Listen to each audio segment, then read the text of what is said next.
જોઈશું સમાચાર વિસ્તારથી।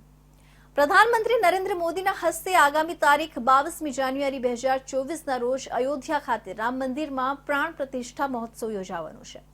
ત્યારે તે ઉત્સવને વધુ દીપાવવા વડોદરાના રામ ભક્ત એવા ગોપાલક વિહાભાઈ ભરવાડે 108 ફૂટ લાંબી અને 3.5 ફૂટ પહોળી વિશાળકાય ધૂપસળી બનાવી છે। રામ મંદિરના પ્રાણ પ્રતિષ્ઠા મહોત્સવમાં વડોદરાની વિશિષ્ટ ધૂપસળી પ્રજ્વલિત થશે।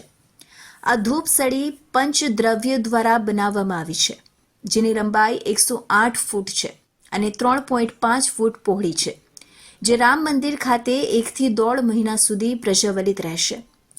દેખીતી રીતે આ અગરબત્તી છે, પરંતુ હવનમાં ઉપયોગમાં લેવાતી વિવિધ સામગ્રીથી તેને બનાવાય છે, જેનું અંદાજે વજન 3500 કિલોગ્રામ છે।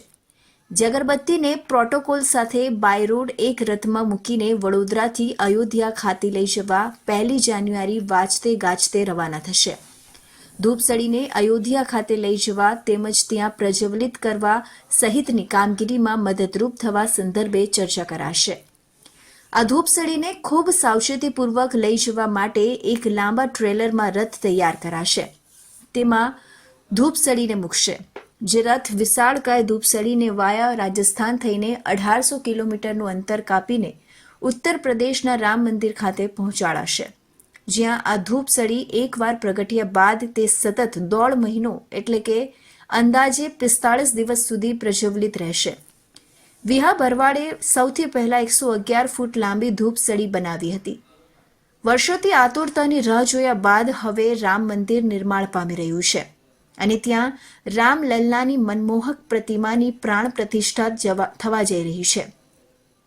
આ ભવ્યાતિભવ્ય મહોત્સવમાં પ્રત્યક્ષ કે પરોક્ષ રીતે સહભાગી થવા માટે આખો દેશ આતુર છે। એવા સમયે વડોદરાના રામ ભક્તે સમગ્ર ગુજરાત વતી ભગવાનના ચરણોમાં યજ્ઞરૂપી વિશાળકાય ધૂપ બત્તી અર્પણ કરવાના છે। જીવદયા ગૌરક્ષા સમિતિના રાષ્ટ્રીય પ્રમુખ વિહા કરસનભાઈ ભરવાડ ગોપાલક હોવાની સાથે રામ ભક્ત છે। તેમણે પાછલા વર્ષોમાં આ રીતે 3 વાર મહાકાય ધૂપસળી બનાવીને ભગવાનને સમર્પિત કરેલી છે।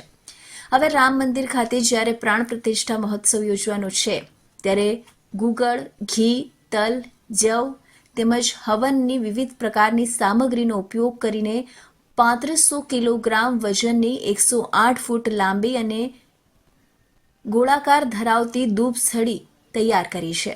અયોધ્યા રામ જન્મભૂમિ ખાતે ભગવાન શ્રી રામની પ્રાણ પ્રતિષ્ઠા જાન્યુઆરી 2024માં થવા જઈ રહી છે।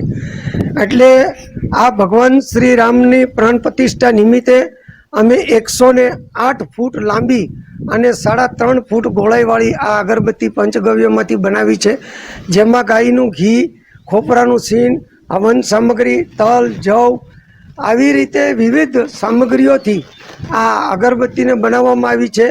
આગામી સમય એટલે કે ડિસેમ્બર 2023માં ખૂબ મોટી ભવ્ય શોભાયાત્રા સાથે રામ ભક્તો સાથે આ અગરબત્તીની અયોધ્યા ખાતે લઈ જવામાં આવશે અને ત્યાં ભગવાન રામને અર્પિત કરી અને પ્રજ્વલિત કરવામાં આવશે। પોતાના ઘર પાસે જ 6 મહિનાથી રોજ 2.5 થી 3 કલાકનો સમય ફાળવીને વિહાભાઈ ભરવાડ એકલા હાથે આ ધૂપસળી બનાવે છે।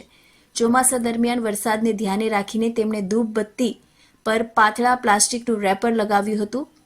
ડિસેમ્બર મહિનાના અંત સુધીમાં ધૂપસળી બનીને તૈયાર થઈ જશે। આ ધૂપસળી બનાવવાના કામે વિહા ભરવાડને રામ ભક્તો સહાયરૂપ થયા છે।